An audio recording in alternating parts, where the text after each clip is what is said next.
C'est un très grand plaisir d'être là. Je remercie les organisateurs. C'est un événement assez spécial, non seulement parce que je suis accueilli dans la famille des doctorants, mais aussi parce que c'est mon dernier exposé en tant que professeur d'université. Parce que j'ai démissionné, je ne serai plus professeur à la fin du mois. Donc, je vais faire cet exposé en anglais parce qu'il est enregistré et il va servir, j'espère, de tutoriel à tous ceux qui vont s'impliquer dans la plateforme open source que je vais présenter aujourd'hui. So, as I said, this is intended as a tutorial on integer programming reformulation technique where I will focus mainly on Danzig-Wolff decomposition, which is my main topic, but also on Bender's decomposition. And the idea is to review the methodologies that are beyond the screen in this software platform that we are currently developing, which is called Coruna.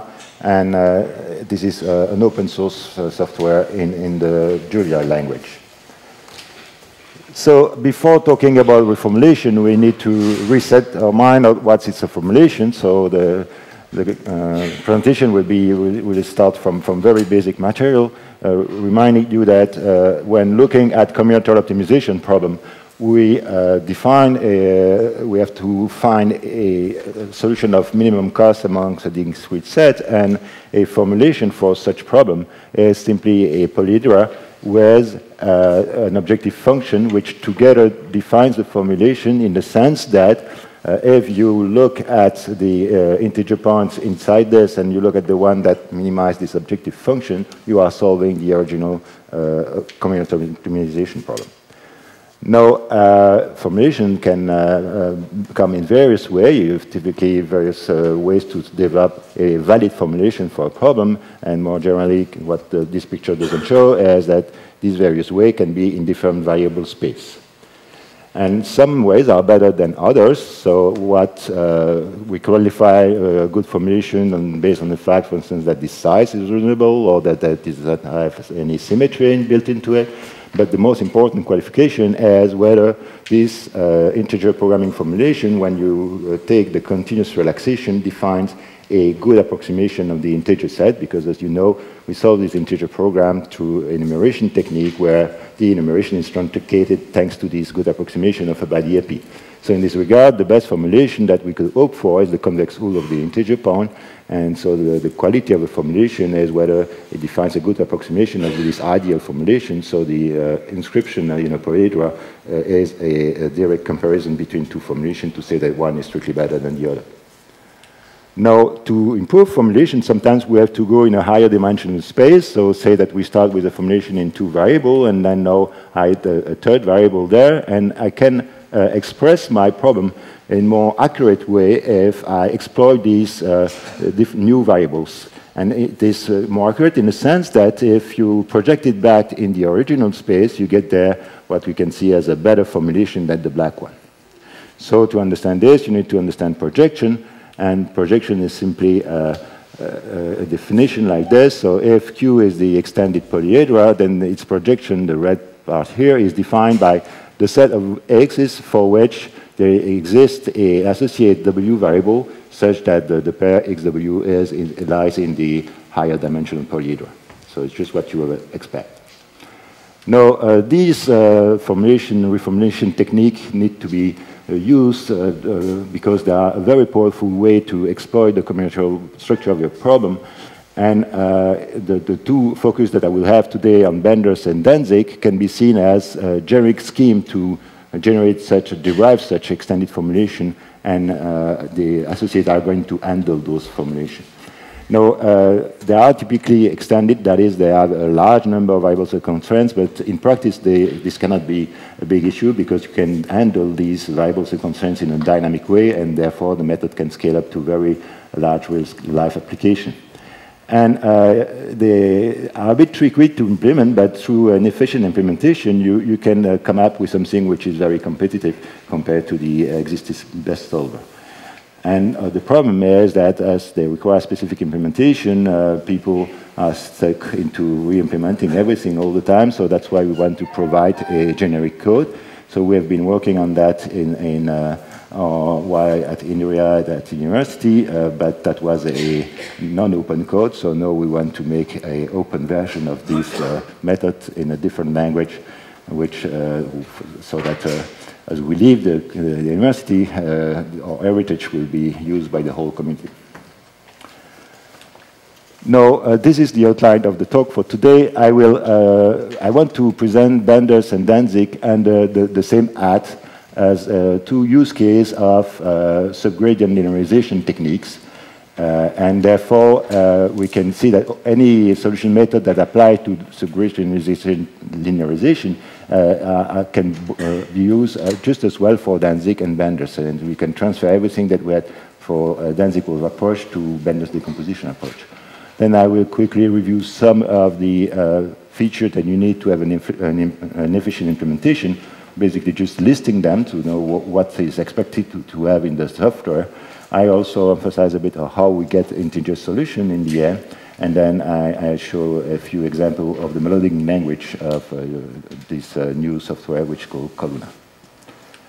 So in terms of the framework, the general framework in which we can fit Benders and Danzig, this is what is called the subgradient linearization. That is, you imagine you have an optimization problem to solve, and these function objective and constraint sets are defined through a large bundle of linear pieces.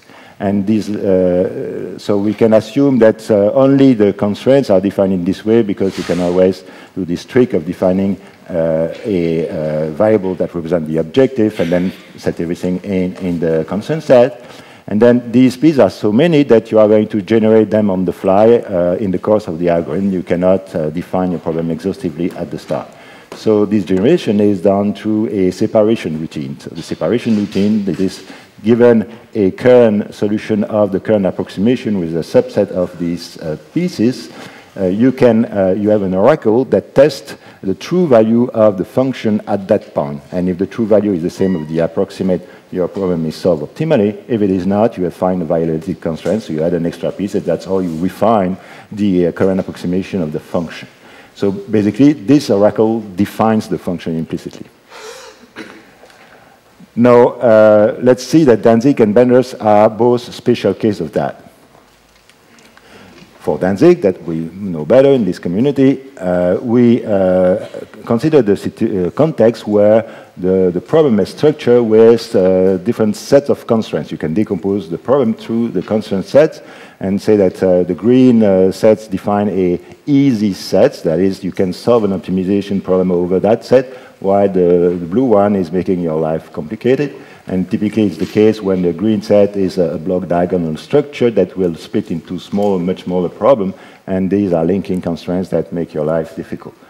Now, saying that the green problem is easier, it means that you can solve an optimization problem in practice. It's tractable to solve an optimization problem overhead, meaning that you are able to generate all its solution or its extreme solution by varying the objective function. So potentially, you are theoretically able to find the ideal formulation for this problem. See, since you hold the extreme point, you can write the convex rule of this problem, and this is a reformulation of this problem, which gives a very tight LP bound. And so using this improvement for that subproblem, you can plug it into the whole problem, and that's how we define. So if you do this change of variables in there, this is what you obtain, and this is called the Danzig reformulation.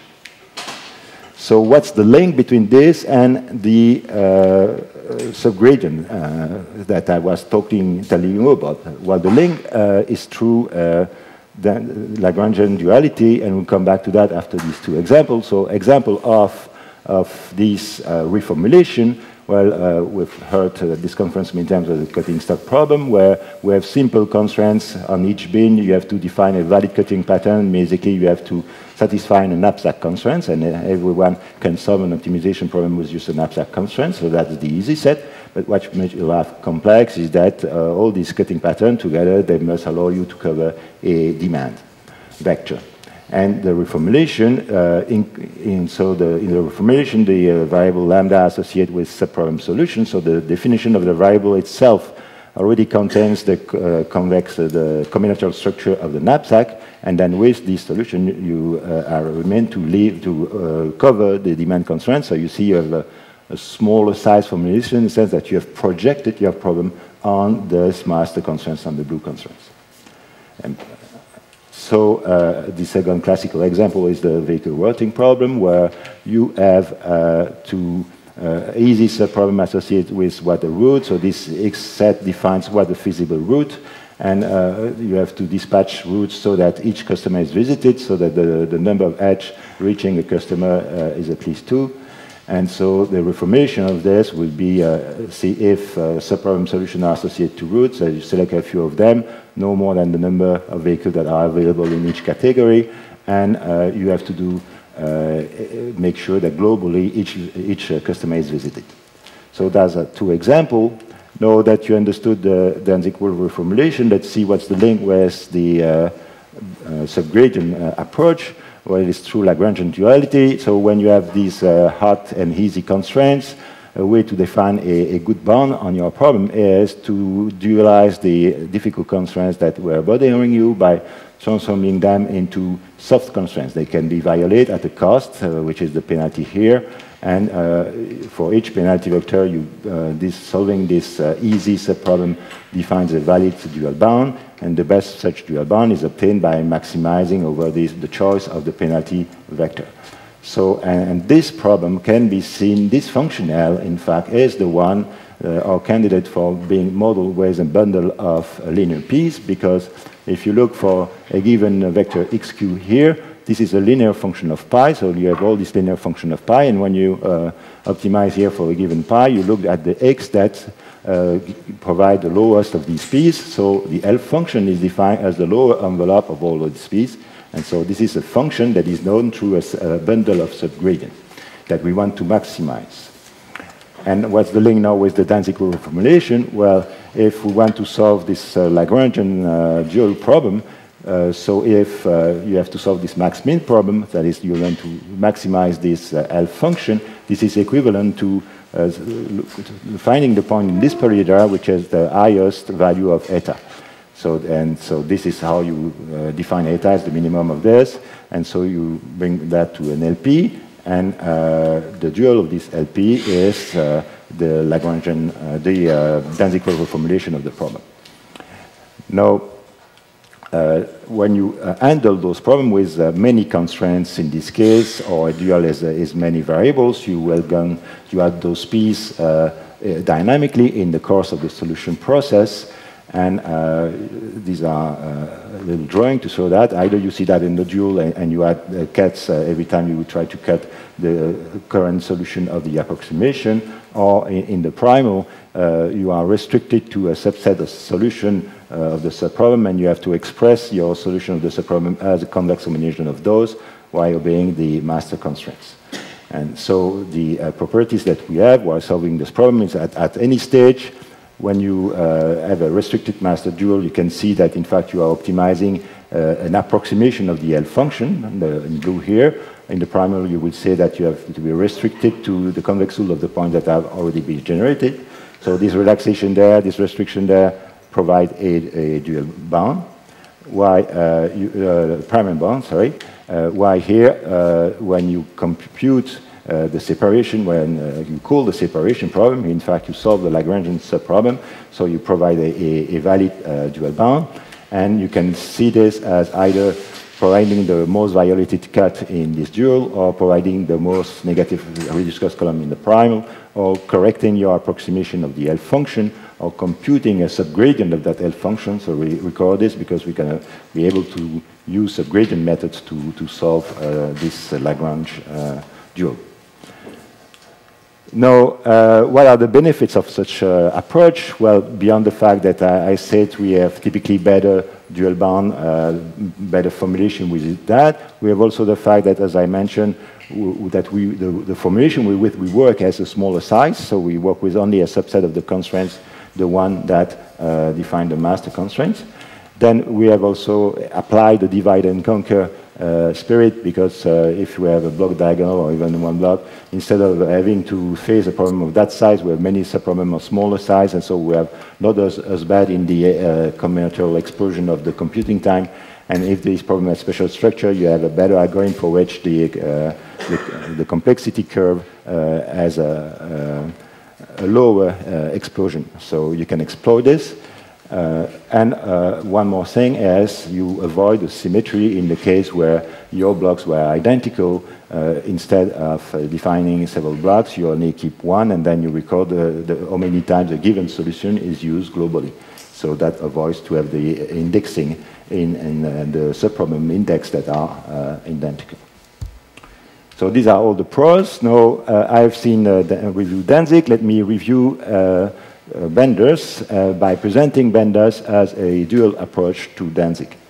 So dual in the sense that for Danzig-Wolf we had a problem that separates by a block of constraints and with linking constraints.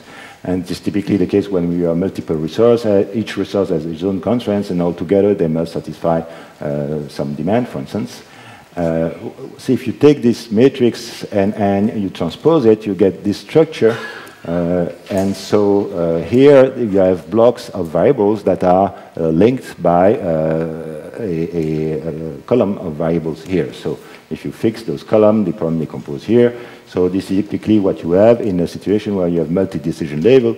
You have to first make decision here and now on, for instance, the dimensioning of the system. And then once these decisions are made, then you can use the system, and this represents these other decisions that you have to make in the use of the system that you have designed. So what more about Benders? A few examples. So you can, for instance, see the facility location problem, where at the first stage you place the depot, and at the second stage you say how you can serve your customer from those depots. Or another example is facility network design, where in the first stage you place the capacity on these arcs, and then in the second stage you send flow from origin to destination pair using that network, sharing the capacity that you have put in place for all these commodities. So these are examples of Bender situation like. So as I did for Danzig, instead of considering the case with multiple blocks, I will reduce to one block to present the algebraic manipulation.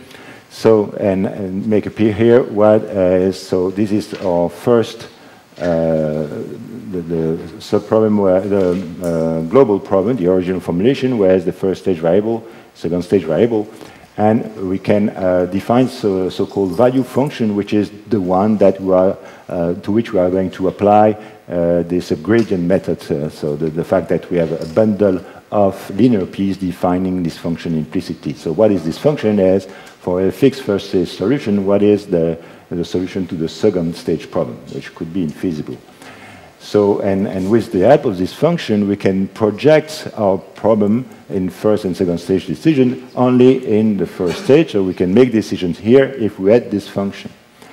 Now, how we proceed? Well, again, we'll have an approximation of this function. We'll solve this first stage with that approximation, and then we test if we need to add new pieces to the bundle of pieces that define the phi function, the value function.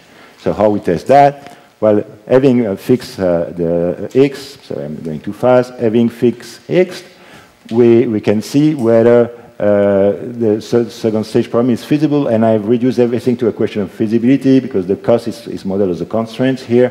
So can we reproduce the cost that we had predicted at the first stage? And can we be feasible given the resource that we have fixed in the first stage? And we said that as a phase one C-plex by having these artificial variable and want to see whether this problem admit a feasible solution, therefore whether the auxiliary variable can take value 0 or less. So if this is 0 or less, the problem is feasible and we stop. If it's not, well, we have to refine this function. How we do that? We go to the dual of this LP, because in the dual, these characteristic of the current solution appears now in the objective function. And then as we want this maximum to be less than 0, then any feasible dual solution must give a value to this less than 0 for the problem to be feasible. So if we find one, the one, for instance, that maximizes this, we can add a constraint in the master problem, so-called Bender's master problem, that refine our approximation. So you see that by adding these p's that are linear p's of x and eta, we are going to refine the phi function. And so we are exactly in the same context as for Danzig-Wolff decomposition. And we can apply the same methods. So, and we work with the same way with a restricted formulation, which we can, so it's a relaxed formula master because it has few constraints, so it gives an upper bound, and then every time that some people have not noticed this in their work is that every time you solve the second stage, you can also get a Lagrangian lower bound, so you have these two bounds converging, upper bounds and lower bound, while you do the Bender's procedure. Now, this is to explain that in more detail, but I can skip. Let me now focus on the solution methods. I will mostly introduce them as if they were a solution method for Danzig, but any of them apply the same way to Bender's. So the simplest solution method to solve this Lagrangian dual is to say, okay, you understand that when we solve the subproblem, we get a subgradient, so we are at the current point, current value of the penalty function, and we have a subgradient, and we can see in which direction the solution will grow, and we make a step in that direction. So this is standard ascent method. So now here it's presented in two-dimensional space. These are the level curves, so all the points that give the same value to the objective function. And say we are a point, we will look at ascent direction, we make a step, then we reset the point, and so on. So, and this is a very simple method because it needs only local information, low memory, but it's very myopic in the sense that because you use only the local information, and it can have slow convergence, as it's illustrated in this picture, where there's a lot of oscillation there. So this is the first family of methods. The second family of methods are the polyhedral approach, the one that I've been using so far in my presentation. That is, you have this bundle of linear p's that defines your function, and you use a cutting plane approach to refine your knowledge of the approximated polyhedra. And so the nice thing about it is that you keep the knowledge of all previous iterations, so you have a richer information,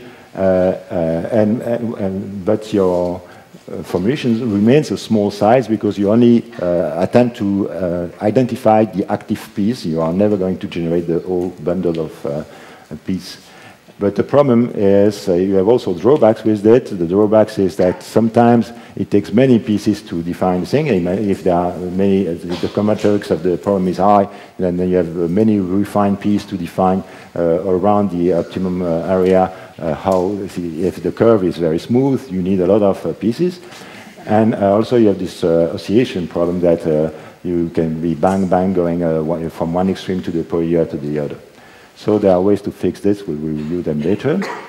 And then the third family of methods are the interior point methods. Instead of applying the simplex for your cutting plane approach, you apply interior point algorithm, which are nicer in the sense that they have a better rate of convergence, quadratic convergence instead of linear convergence. But the issue is that even though the few conversions, the cost of conversion is higher, and they cannot take advantage of the sparsity of the problem, because to define an interior point, you need to be far away from each of the constraints, including those that need not be active for the moment. So, in a summary, what pattern should you be using? Well, none of them is to throw away. They all come on good use in some situation. So if you want to warm start your problem cheaply, you can do ascent method. And if your problem is way too huge for any of the other method, maybe the only method that you can use is an ascent method. So the active set methods are the most used in our community, and they are okay except when the combinatorics explodes. So if you do column generation and you have many columns, it's become an issue. Same thing for cutting plane approach. Also, the advantage of this method is that naturally provide candidate integer solution, because by looking at extreme point, you get a natural integer solution can arise in the process. So these interior point methods, on the other hand, they can be seen as the method that you use when this one is not working. So if you have here a degeneracy problem and so on, then you might go into using integer point methods, where the number of each iteration is more expensive, but the fact that you have a drastic reduction of the number of iterations can compensate for that. So let me move forward now on the implementation issue. What makes a good implementation of this? Well, basically you have to repair the drawbacks of these methods. And the drawbacks are about the slow convergence of the methods, and now I will focus on the polyhedral approach. Using the example of the Danzig-Wolff approach, where basically what measures the convergence of your algorithm is to what extent the set of dual price of Lagrangian dual converge to the optimum dual price. And so we have three phenomena that are coming in the way of a good convergence. The fact that the solution of your current approximation are going bang bang in all extreme position of the polyhedra. So at one iteration you can be further away from the optimum that you were at the previous iteration. The fact also you have this tailing off, so you see a long tail of convergence here, you see the primal and dual bound convergence, and this tailing off is the fact that you make a little progress towards the end. If you were into a subgradient ascent method, the step size become very small towards the end. And then you also have this problem that you have degeneracy in multiple optima, so you can barely see when you see a plateau, it means that you stay at the same solution for many iterations while you are, so there's a degenerate iteration, and in the dual you are exploring all the alternative optimum solution. So how can we do better? Well, there are three kinds of techniques to improve this. One is the stabilization technique well, they are called stabilization because they tend to accelerate the process. And one of these techniques is proximal method. That is, you have an incumbent solution and you try to stay around that incumbent to avoid jumping around. So you can apply this in ascent method by taking the ascent step from the incumbent rather than from the last iterate, or you can apply this in a polyhedral approach by adding a penalty term when you get away from the incumbent. Here is the quadratic penalty, but you can have a linearized quadratic penalty. Then the second family is interior point method, because if you try to have a deeper cut, if you try to cut this point rather than the extreme point, the cut you generate might be deeper, so you can make more progress, and you also avoid the degeneracy of the multiple optima. So you can take, for instance, the center of the optimal phase rather than exploring all the optima, or you can take the Chebyshev center, which can be expressed in linear term, or you can apply, of course, the interior point method and stop before the end to get an interior point to cut. So these methods can have false positives, so sometimes you might not be able to cut, but then you have to reset to be less in the interior and start again to cut. So, and the last category of methods are smoothing methods. For instance, in ascent method, instead of taking the direction that you compute at this iteration, you can smooth it with the direction that you had at the previous iteration to kind of have the history of the system built into it. Or in a separation technique, instead of cutting the extreme point, you might want to take a combination of the extreme point and a feasible solution and try to cut this smoothed point to make further progress. And these techniques are indeed accelerating the process. So that was so far for my review of the techniques. Now let's see how we can find an integer solution. So the question is, when we have reformulated those problems, should we enforce integrality in the original formulation or in the reformulated problem of higher dimension? And the answer is a compromise between the two. That is, you are going to enforce disjunctive constraints to represent the branching constraints in the original formulation, but sometimes implicitly by setting constraints in the extended formulation. So how to do that? Well, first of all, remember the theory.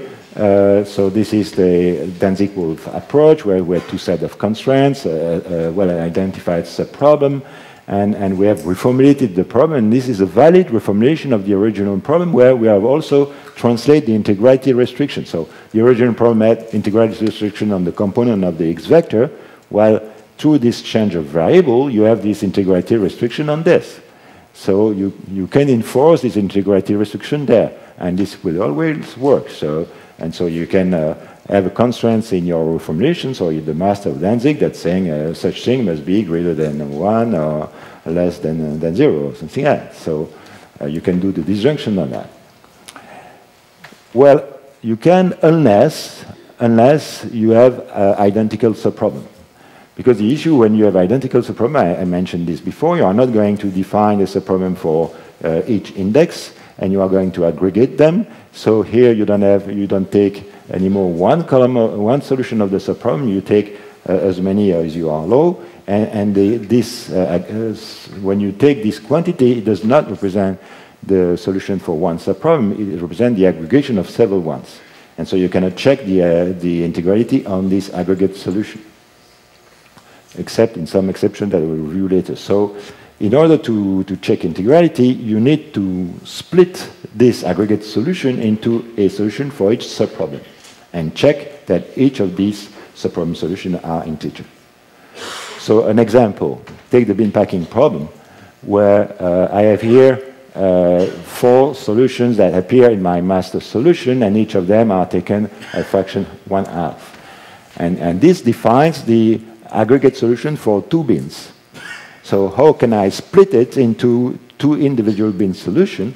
Well, one way to do it is to sort this column by lexicographic order and take the value from value 0 up to value 1. This defines a solution for the first bin, and this is the solution I get in the first bin. And from value 1 to value 2 is the defined solution for the second bin, and this is equivalent to getting this solution in the second bin. So in the reformulation, the solution might be fractional, while it hides a solution which is indeed integer for the original formulation. That's one of the reasons why you should check integrality in the original formulation. And although, of course, if you enforce that all the lambdas must be integer there, you will always have an integer solution in the projection. But this is too much demand, so it's a sufficient but not necessary condition. So, and this scheme is also a scheme to not only detect if the solution is integer, but if it is not, to detect on which component, which branching constraints could be generated. And then the way to implement it is a bit tricky. I have a paper on that, but basically the disjunctive constraints is implemented in the master reformulation through constraints on the master variables, and appears in the subproblem. So now let's come to Bender's and say how we enforce integrality while using Bender's decomposition. Well, if you look at textbook material when they talk about Bender's, well, Bender's typically the integer variable are first stage variables. So if you set the dimension to your system, you have to choose a capacity and you fix it, and then in the subproblem, typically you allow continuous variables. So the textbook approach is, okay, you solve your problem with the current approximation of the value function phi that is implemented by a set of linear p's that defines this bundle.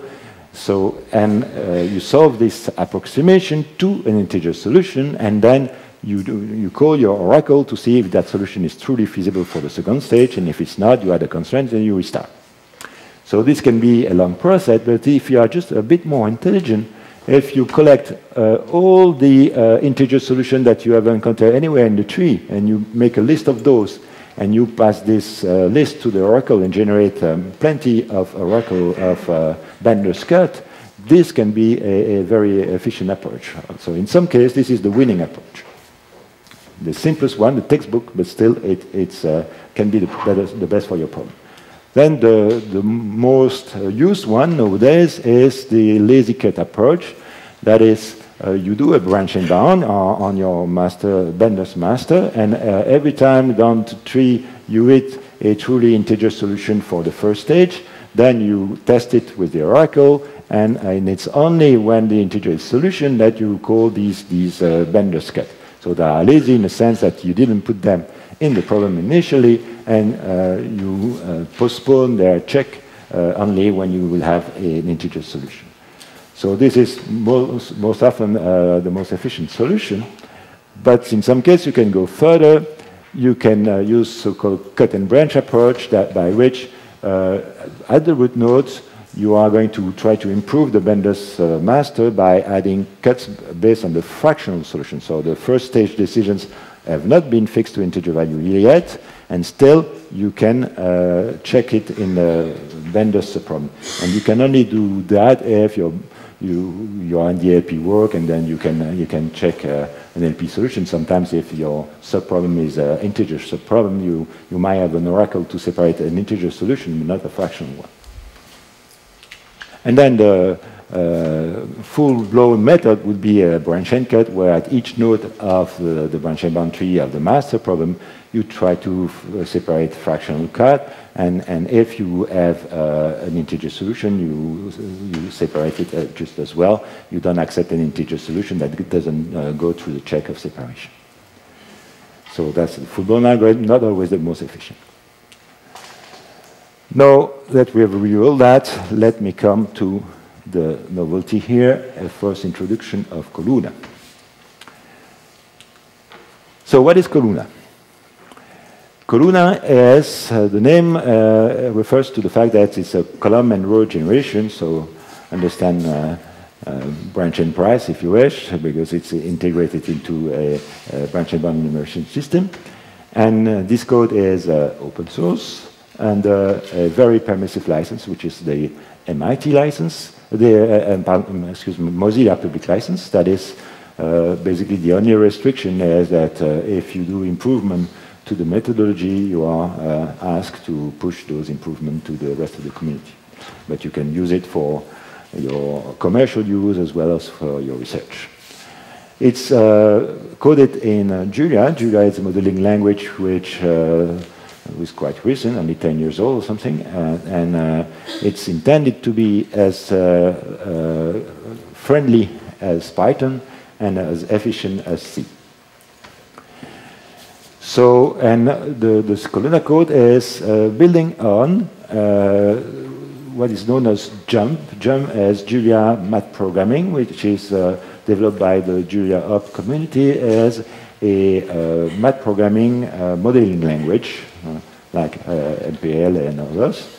And also we had made some extension of this modeling language for our own needs, and these extensions are in this depository. All these depositories are on GitHub, okay? And the intended use, well, it's all I explained today, implementing Danzig and Bender's decomposition approach, but also it could be very much used to the stochastic optimization community. Many of the robust approach where you have the max-min or even mix-max-min, or even to the multi-stage optimization, two-level optimization approach. And then more and more now, as AI is a buzzword, at conferences you learn about people doing some machine learning technique using column generation and things like that. So I hope that they might want to look at this code. So the first release came with the first official release. It was released initially in September as a beta version, but then we wait for the JUMP release to make the official release. And we got support from the Math Optimization Society for this, and also we have support by the Julia community, which is reviewing the code and helping us to develop what we need in JUMP to do this. So this is the environment. The JUMP is a modeling language which communicates to all the solvers that we know, both the commercial and the open source software, through an interface which is called MathUp interface, which in a sense is a common API to all these solvers. Okay. And our contribution, Coluna, is intended to be like one of these solvers. So it's an alternative of those solvers. So then it's built under Math opt interface, so people that do not want to use a modeling language but directly access an interface to a solver like they would for Cplex and so on in their own code, they can also access to Columna. But as Columna is using itself Cplex or Gurobi or anything to solve the master problem or subproblem, he has access to those codes through the math programming interface, the math optimization interface. All right? So this is the structure. Now, the best way, the only thing I can show you at the moment is how we model problem under Columna. It's hard to do a demonstration of the code for now. And what I need to emphasize is that this is how it's going to be tomorrow. Today is not as clean as that yet, but I might as well show you what we're working on at the moment, and then the next release should be like that soon. So the first example is the cutting stock problem that we discussed before, where we have to minimize the number of bins that are used, and so this is the number of item I in bin K. Let's cover the demand, and these are the knapsack constraints. And we know that this formulation, which we call a compact formulation, is in fact not compact, because the number of bins the number of index K that we might use is exponential. It will increase with the size of the demand. Okay. So we talked with local solver yesterday was raising this issue and how to do it by defining sets and so on. So here we have a very simple way, because one thing I should emphasize about is the whole idea of Columna approach is to free the user to have to know about the reformulation of the problem. The user, the only things he knows about this problem is this original compact formulation. And then he never see the master reformulation, the subproblems and anything. He can call on them, he can receive some information on those, or he can implement some callback to try to tweak his algorithm on those, but he can also, if he wants to be just a high-level user, never touch those things. He doesn't want to, everything I presented before in the tutorial, he doesn't need to know about it. No more that when you use Cplex, you did not be an expert in branch and bound. So, therefore, we want him to express everything in terms of this compact formulation. And this is the way we do it. We introduce axes. What are axes? Well, you see, this variable is an array with two entries, entry I and entry K. And in the Jump community, these arrays, the dimension, they call them the axis. So we use this to say, so the axis is a dimension of an array. And we define this special axis. Why is it special? Because we're going to do this decomposition around it. We define about inf and max on the number of index that we can have in this axis. And we add this specific thing. We say, oh, all these copies are identical. They define the same subproblem. Okay? Then when we model the problem, we can define these variables and this exactly as they appear in the LaTeX file. And we can define here the convexity, the covering constraints, the knapsack constraints, and so on. But what's happening behind the scheme? Well, at the moment, Jump does not handle the dynamic array yet, so it's static array. So for the moment, we will reserve this number of indexes in the array. But the next version to come, we will reserve only a few and then increase it if we need more, because we don't know how many bins we need. And in any case, in the Danzig-Wolf approach, we will only consider, if all these indexes are identical, we will only consider one. So there will be only one subproblem. So when we do this, when we say Danzig-Wolf decomposition of the model along the axis K, it means that we are going to decompose the problem along the subsystem that are indexed by, of constraints that are indexed by K. So it's the knapsack constraints. And that's as simple as that. And as this guy identical, it will define only one knapsack problem. And then if you want to recover the solution, well, you will go recover the solution in this framework, because the user only knows that framework. Okay. So we need to return the solution in that framework. And for that, we're going to go in the index set K that we have defined here, and we're going to take only the active one, that is the non-empty bin, if you wish. And for this active one, we can say how many times this solution is used, rather than replicating that solution many times. And then for one of these solutions which is used several times, we'll give the detail of the composition of the pattern. So that was example A.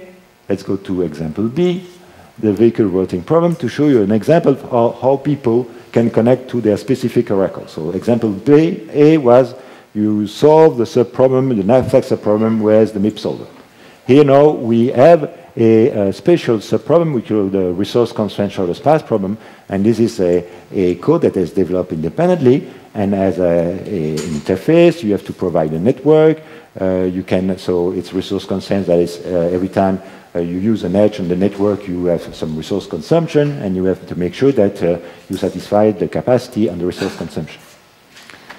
So in this, therefore, we have the same trick as before, that we define a axis R, which is the dimension of the roots, and we don't know how many we will use, but they are all identical, so we need to define only one subproblem. Then we have this edge variable, and here's another trick. I said that normally when you implement the integer solution, the integer restriction, you need to recover the solution per subproblem.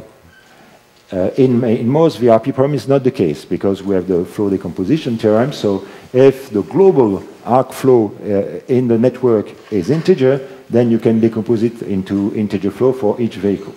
Okay? So the only thing that you need to check the integrity of is the aggregate flow. So for that, we define a variable which represents the aggregate flow, so that's the sum over all vehicle R of the flow in the edge used by that vehicle. And we say that this, as an expression, must be an integer, must take integer value. While this is continuous, the variables themselves can take continuous value. So, and then we have all these constraints, and this goodies, this expression can be used to define cut sets. For instance, you want to show that there is at least that amount of flow going through a cut. You can use this y as if they were a variable, while in fact they are expression. They will be like a macro that will replace that variable by the expression that is behind. So then if you come to the subproblem, how you define the subproblem, imagine that the user defined his graph, and then we are going to give the information about the graph to the subproblem oracle by getting, well, we are in a subproblem, we get the index of this subproblem, that will be always 1 because all the rows are identical. Then we build we initialize a network with a source as a sink, and we define a resource, because it's a multi-resource constraint shortest path, so on each arc we can consume many different kinds of resource. Here the resource will be the capacity in the truck, and we define the step size here. So then for each edge, we add the edge in the graph, and we link the edge of the subproblem oracle with the variable of the jump model. So when he returns a path, we know if he needs for instance, the reduced cost information or something like that, he has access to the variable, and he can know all the information about the variable on that edge. And so also we add the consumption that is used by this edge for the resource constraint shortest path, and then we say, okay, this subproblem will be, we attach this oracle to the subproblem, so instead of using the MIP solver for that subproblem, we use the specific oracle. So that's just an example. And then I have further details that I can skip. I want to just show you an example of how it's easy to combine methods with this modeling approach. Say that we want to combine Danzig and Benders on the same problem. So this, the example here is a production problem where you have facilities indexed by K, and you have to set up the capacity of production on those facilities. But you have constraints that you cannot do anything in some period of time. All facilities cannot be at their maximum capacity or things like that. And then you have the specific constraints that define what the facility can do. And then you have the link between the capacity that you have put in place and the production that you can have. And this production must cover demand under all scenario omega and in all period t. So this is the stochastic problem. And so you want to use benders for the stochastic aspect, but they're here as your multiple resource. You want to use Danzig-Wolf for the multi-resource aspects. So for that, you're going to define two axes, one for the facilities that you are going to do Danzig-Wolf decomposition around that one, and one for the scenario of probability, and you are going to do Bender's decomposition around that one. And for the rest, you define your model with the constraints exactly as the LP format that you have, the latex format that you have up there. So, and we plan to implement nested decomposition and two-level decision-making problem as well. So let me summarize with what's in Kelowna and what's to come. So at the moment we have just extended the GEM modeling language to provide what we need to implement automated reformulation. So automated in the sense that the user never has to provide his master and his problem. This is generated automatically by the code based on this instruction. So we don't recognize the structure automatically. We take the instruction from the author, then the user is going to tell us decompose along that axis. Then the algorithm that we have in place, we have column generation procedure, we have the way to define pricing callbacks, we have the Fourier's branch and bound when we can only branch in the master, so we don't have the case of identical subproblem yet. We have preprocessing in place, some primary heuristics, and then we have some implementation of a basic oracle for the resource constraint shortest path. And we have put a VRP application on top, which is an MIT license, so that anybody can use freely for benchmarking or to other methods. And what we are working on at the moment is putting in all these stabilization technique, strong branching techniques, better primary heuristics, some specific pricing strategy, and also in GUI we have many schemes to parallelize the code. So we want to give option for customization to cutting and branching callback and add some new functionalities, so some new specific branching scheme that are specific to Danzig. And the Bender's decomposition is not yet implemented, and the nested decomposition neither. So we had this in your previous research code, but it's not yet in Kelowna. So we are trying to move as fast as possible, and therefore we would need your help to move much faster. So your help can come in different kind. Either you can be a user of the platform and return about your experience, or you can, if you have code like a subgradient ascent method, or you have an interior point method, or you have some primary heuristic, you can try to integrate those code. Or if you have some pricing solver or some separation solver to provide, you can plug them in. And then if you are more into it, you can do some code review for us, or you can even join us to do the development with us. So that was my call. I will finish on this. Thank you so much for your attention.